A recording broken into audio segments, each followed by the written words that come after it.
Hello and welcome to this module on targets and trajectories. We're really coming full circle here, describing and going back to the success indicators that you defined at the beginning of this work and linking that back to all the detailed planning work that you've done and describing how does all the work you're going to do actually get you to the impact that you specified at the beginning. This is where you make that link explicit and decide to get specific about how you'll move the numbers on the success indicators that you've selected. It's not just about targets and trajectories, though. It's also answering a crucial question about data availability so that you can use your targets and trajectories to track progress. So a target and trajectory is really most useful as a means of tracking progress. And of course, you can't track progress without a good data system. So we'll be talking about that as well.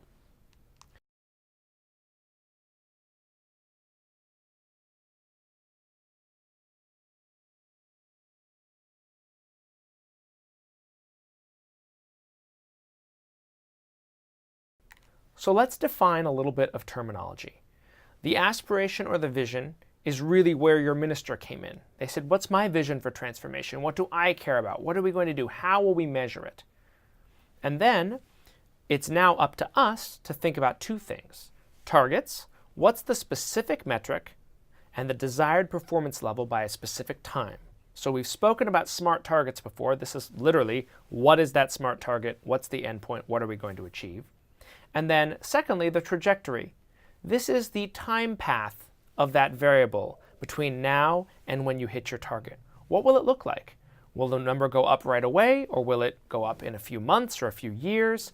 And why is that? It's starting to try to tell the story of what's actually going to happen, what the impact is actually going to be, and to make sure that that estimate is evidence-based.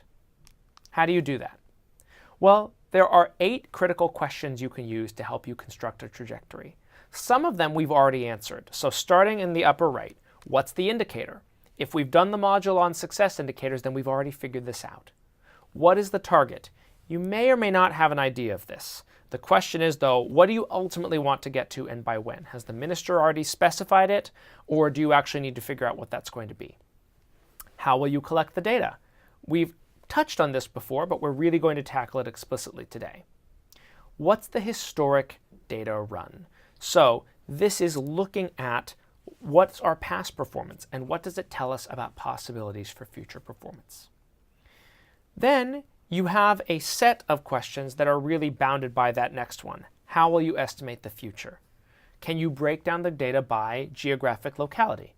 Can you break it down by category of patients or of students or of families? Can you break it down by policy, which is to say how the actions you take are actually going to impact the ultimate outcome over time? Add all of these different questions together, and you get a triangulated, evidence-based estimate of the impact of your work on the success indicators that you've specified. If you look at this set of questions, you can really divide it into 2 large categories. The first would be trajectory setting by benchmark, looking at the indicator, looking at the target, looking at the historic data, and comparing it in various ways that let you gauge how ambitious and how realistic your ultimate target is. And then the other side is about estimating impact by looking at your strategies and seeing how they're going to actually have an impact on your metric over time. So let's start with benchmarking. Getting a little bit more specific, there are 5 types of benchmarking you can think about. And benchmarking is a really useful way of figuring out whether you've got a realistic target on your hands or whether you have more work to do. So you can benchmark against history. You need to know the history of the metric in order to know what would represent a large leap and what would represent kind of business as usual over time. You need to benchmark inside your system. You need to check and see what your top performers inside your system are doing and why, and whether others could get to that level of performance.